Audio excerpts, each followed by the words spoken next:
भाजप खासदार मेधा कुलकर्णींविरोधात एनसीपीच्या रुपाली पाटील मैदानात शनिवार वाड्यात राष्ट्रवादीचं आंदोलन। कुलकर्णींना कायदा समजत नसेल तर समजावून सांगू म्हणत टोला।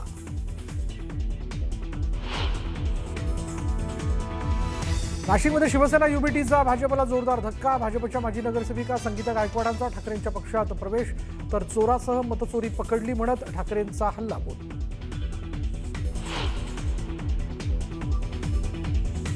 उद्धव ठाकरे घेणार 25 ऑक्टोबरला मुंबईत उपशाखा प्रमुखांचा मेळावा। राज ठाकरेंनंतर आता मतदार याद्यांमधील घोळाबाबत ठाकरे करणार मार्गदर्शन।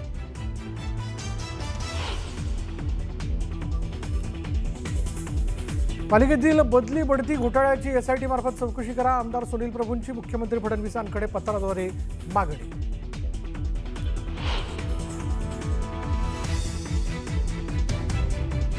सोलापुरात अजित पवारांकडून डॅमेज कंट्रोलसाठी प्रयत्न सुरू। कृषी मंत्री दत्तात्रय भरणे महत्त्वाच्या पदाधिकाऱ्यांना भेटणार।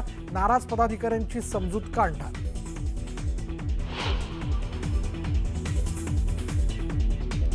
मंत्रिपदासाठी जॅकेट शिवले, दिवाळीत वापरायला काढले। अमरावतीमधील दीपोत्सवात रवी राणा यांनी बोलून दाखवली खंत।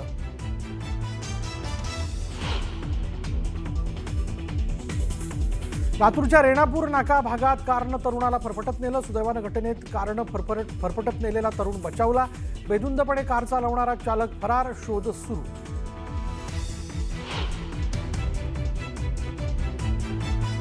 बीडमध्ये भरचौकात तरुणांच्या 2 गटांमध्ये राडा। कारला कट मारल्याच्या कारणावरून दोन्ही गट आमने सामने। पोलिसांकडून दोन्ही गटांवर गुन्हा दाखल।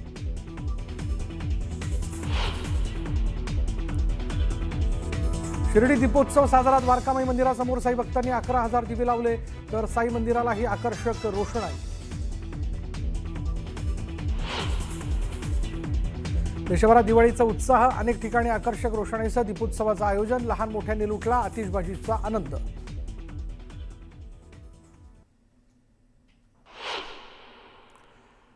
आणि ज्येष्ठ अभिनेते असराणी यांचं निधन। वयाच्या 84व्या वर्षी घेतला अखेरचा श्वास। शोलेमधील ज्वेलरची भूमिका ठरली अत्यंत लोकप्रिय। असराणींच्या निधनानं बॉलिवूडवर शोककळा। तर खासदार मेधा कुलकर्णी यांनी शनिवारवाडा इथे मुस्लिम महिलांनी नमाज पठण केलं आणि शनिवारवाडा बाहेरची मजार हटवावी या मागणीसाठी आंदोलन केलं। मात्र या आंदोलनाच्या विरोधात आज राष्ट्रवादीच्या रुपाली पाटील आक्रमक झाल्या आणि त्यांनी मैदानात त्या उतरल्या। यावेळी बोलताना रुपाली पाटील ठोंबरेंनी मेधा कुलकर्णींवरती जोरदार हल्ला चढवत त्यांच्यावरती गुन्हा दाखल करण्याची मागणी केली। हा शनिवारवाडा मराठा साम्राज्य पेशवे यांचं मुख्यालय होतं। 1936 साली ही जी मजार काल ते दाखवत होत्या, 1936 साली पुरातन विभागात त्याची नोंद आहे। मग मला सांगा, माझा जन्म सोडावं या मेधाताईचा तरी जन्म झाला होता का? किंवा जे हिंदू संघटना म्हणून जिथं आंदोलन करत होते त्यांचा तरी जन्म झाला होता का?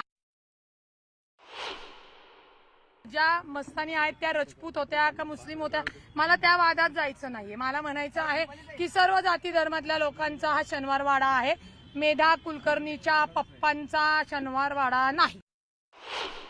यांनी जाऊन भगवा लावला, त्याची मालकी तर नाही ना बदलली। आणि हिरव्यावर त्यांना एवढा राग असण्याचं कारण काय मला कळत नाही। अहो, हिंदू धर्मामध्ये सौभाग्याचं लेणं म्हणजे हिरवा रंग आहे। आपलं सौभाग्याचं लेणं राहण्यासाठी हिरवा आम्ही परिधान करतो। का बरं आम्ही पडायचं? तिन्ही राजीनामा द्यायला पाहिजे। पुण्याच्या शनिवारवाड्यातील नमाज पठणावरनं सुरू झालेला वाद आता सत्ताधारी महायुतीत येऊन पोहोचलाय।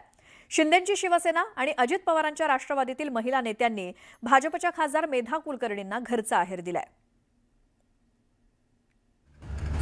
जर का आपल्या ऐतिहासिक वास्तूंमुळे कित्येक ठिकाणी आपण पाहतो की कबरी बांधलेल्या आहेत, कित्येक ठिकाणी नमाज पडतात आणि मग असं हळूहळू करून त्यांची ती जागा वक्फ म्हणून डिक्लेअर करतात। नियम जर का मोडले गेलेले असतील तर त्याच्यासाठी आजही राज्य सरकारचे पोलीस आयुक्त त्याचबरोबर जिल्हाधिकारी हे अस्तित्वात आहेत। अशा वेळेला कोणीही स्वतः आम्हीच सरकार असल्याचं थाटात वागू नये। कुठेतरी जाणीवपूर्वक हिंदू मुस्लिम मध्ये तेढ निर्माण करण्यासाठी आतापर्यंत सातत्याने मेधा कुलकर्णींनी हे केलेलं आहे। सत्ताधारी महायुतीतील नेत्यांमध्ये शाब्दिक युद्ध रंगलंय। हा वाद पेटण्यासाठी कारणीभूत ठरलंय रविवारी भाजप खासदार मेधा कुलकर्णी यांनी पुण्याच्या शनिवार वाड्यासमोर केलेलं आंदोलन.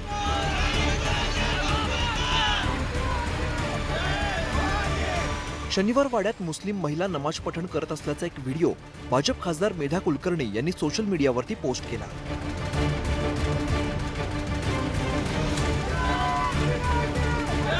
त्यानंतर हिंदुत्ववादी संघटनांनी आक्रमक पवित्रा घेतला. मेधा कुलकर्णी यांनी आपल्या समर्थकांसह शनिवार वाडा परिसरात आंदोलन केलं. जर का आपल्या ऐतिहासिक वास्तूंमुळे कित्येक ठिकाणी आपण पाहतो की कबरी बांधलेल्या आहेत, कित्येक ठिकाणी नमाज पडतात आणि मग असं हळूहळू करून त्यांची ती जागा वक्फ म्हणून डिक्लेअर करतात. अशा प्रकारची कुठलीही कृती पुण्यामध्ये आम्ही होऊ देणार नाही. यासाठी पुण्यातला सकल हिंदू समाज एकत्र आहे. सर्व धर्मसंस्था आणि सर्व जागरूक हिंदू बांधव भगिनी एकत्र आहेत आणि त्यामुळे आम्ही आज या ठिकाणी आलेलो आहोत. मेधा कुलकर्णींच्या या आंदोलनावरून सत्ताधारी महायुतीतील सुंदोपसुंदी चव्हाट्यावरती आली आहे. शिवसेना नेत्या नीलम गोरेंनी मेधा कुलकर्णींचे कान टोचले. पुरातत्व विभागाने संरक्षित केलेली वास्तू आहे, त्याच्यामध्ये काय करायचं काय नाही याचे ठराविक असे नियम आहेत. त्या नियमांचं पालन झालं पाहिजे. एक. दुसरं, ते नियम जर का मोडले गेलेले असतील तर त्याच्यासाठी आजही राज्य सरकारचे पोलीस आयुक्त त्याचबरोबर जिल्हाधिकारी हे अस्तित्वात आहेत. अशा वेळेला कोणीही स्वतः आम्हीच सरकार असल्याचं थाटात वागू नये. एकीकडे नीलम गोरेंनी मेधा कुलकर्णींना आंदोलनावरून खडे बोल सुनावले, तर दुसरीकडे अजितदादांच्या राष्ट्रवादीच्या नेत्यांनीही बोचरी टीका केली आहे. दरम्यान रुपाली ठोंबरे यांनी मेधा कुलकर्णींच्या आंदोलनाविरोधात सोमवारी प्रतिआंदोलन केलं. आता याचा 7/12 जो आहे पूर्वीचा तो मी काढलेला नाहीये, तोही मला काढायचा आहे. आणि मला अशी माहिती जी मिळालेली आहे की इथं दिवाबत्ती करायला किंवा इथले जे काही पूर्वीचे मुस्लिम आमचे काजी लोक होते त्यांना 1 रुपये मानधन सुद्धा देत होते. त्यामुळे कुठेतरी जाणीवपूर्वक हिंदू मुस्लिम मध्ये तेढ निर्माण करण्यासाठी आतापर्यंत सातत्याने मेधा कुलकर्णींनी हे केलेलं आहे. पुण्यात महायुतीच्या महिला नेत्यांमध्ये वादाची ठिणगी पडली आहे, तर याच मुद्द्यावरून सत्ताधारी आणि विरोधकांमध्ये सुद्धा सामना रंगलाय. शनिवार वाडा असो, ह्या सगळे हे आमच्यासाठी हे इतिहासाचे आणि शौर्याचे आणि हिंदू समाजाचे प्रतीक असलेले जे आमचे धार्मिक स्थळं आहेत, जी स्थळं आहेत, त्याच्यावर अगर तुम्ही अशा पद्धतीचे नमाज पठण करत असाल तर उद्या अगर आमचे हिंदुत्ववादी कार्यकर्ते उद्या हजिल्लीला जाऊन उभे राहिले आणि तिथे हनुमान चालीसाचं पठण सुरू केलं तर मग काय करायचं? आता हे पाहून आमच्या कपाळावरती हात मारून घेण्याची वेळ आलेली आहे. शनिवार वाडा म्हणजे यांना काही तीर्थस्थान देवस्थान वाटलं का?